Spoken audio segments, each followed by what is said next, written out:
On a cold, rain-soaked January morning in 1862, soldiers squinted through thick mist and gunsmoke in the hills of southern Kentucky. The air was a chaotic mess of shouts, musket fire, and confusion.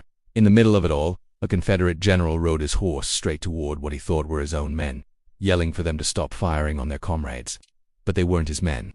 They were the enemy. Seconds later, a volley of shots rang out, and he was dead. This was the Battle of Mill Springs, a little-known clash that, quietly but decisively, changed the entire course of the Civil War in the West. And at the very start of the Civil War, the state of Kentucky was the prize everyone wanted. It was a crucial border state, a geographic crossroads packed with rivers, railroads, and fertile farmland. Whoever controlled Kentucky controlled the heart of the country. For a while, Kentucky tried to stay out of the fight, declaring itself neutral. But that delicate balance shattered in 1861 as both Union and Confederate armies marched onto its soil, each trying to claim it. The Confederacy drew a line in the sand, an ambitious defensive front stretching across southern Kentucky. One of their most important positions was near a town called Mill Springs, right on the Cumberland River. Confederate forces, led by Brigadier General Felix Zollicoffer, made a bold move. They crossed the river and set up camp on the north bank. It was a decision that would prove disastrous. Zollicoffer's camp was a strategic nightmare. His army was trapped, with the wide, deep Cumberland River at its back, making any retreat nearly impossible. To make matters worse, supplies were scarce, morale was low, and many of his soldiers were armed with outdated muskets. But Confederate leadership believed this aggressive stance was necessary to hold eastern Kentucky in Project Strength. The Union, however, had other plans. They sent one of their most reliable officers, Brigadier General George H. Thomas, to push the Confederates out. Thomas was a methodical, disciplined commander. He gathered his forces at a key intersection called Logan's Crossroads, which controlled all the major roads in the area. His plan was simple: hold his ground and wait. He knew that another Union force, under General Albion Schoepf, was on its way. If they could link up, their combined strength would be overwhelming. The new Confederate commander, General George B. Crittenden, saw this threat looming. He knew he couldn't let the Union armies unite. His only option was to attack first, before those reinforcements arrived. So, on the freezing night of January 18, 1862, the Confederate army began its march. It was a miserable journey. They trudged through thick mud and freezing rain, down narrow forest roads in complete darkness. By the time they reached the Union position, the men were soaked, freezing, and utterly exhausted. Their muskets were damp, their gunpowder was unreliable, and the element of surprise was long gone. As dawn broke on January 19th, the battle began. The first shots were fired in a heavy, disorienting fog. Visibility was so poor that soldiers could barely see a few dozen feet in front of them.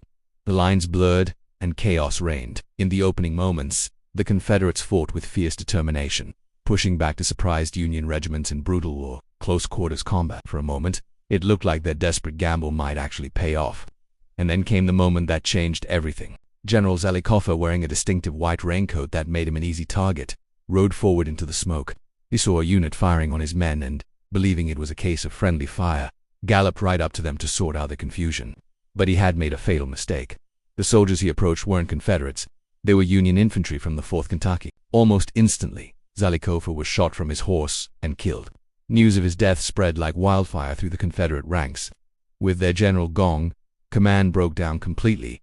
Confusion turned to panic. Morale evaporated. He ordered a powerful, coordinated counterattack. Just as his fresh regiments surged forward, General Schoepf's long-awaited reinforcements arrived on the field, slamming into the Confederate flank. The Confederate line didn't just bend. It shattered. What started as a pushback turned into a full-blown collapse.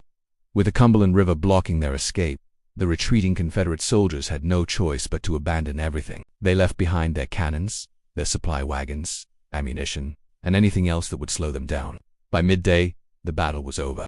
The Confederate army was in a desperate, disorganized flight back into Tennessee, though small compared to the titanic battles that would come later, like Gettysburg or Antietam. The impact of Mill Springs was huge. The Union suffered around 250 casualties, while the Confederates lost over 500 men killed, wounded, or missing. But the numbers don't tell the whole story. Mill Springs was the very first major Union victory in the Western theater of the war. It was a devastating blow to Confederate morale and completely shattered their control over eastern Kentucky. The state was now firmly in Union hands. This victory paved the way for future Union advances into Tennessee, leading directly to the capture of Fort Henry and Fort Donelson just a few weeks later. For the commanders, the battle had lasting consequences. George H. Thomas proved himself to be a cool-headed and effective leader. beginning his rise to become one of the Union's most celebrated generals. On the other side, General Crittenden's career was ruined.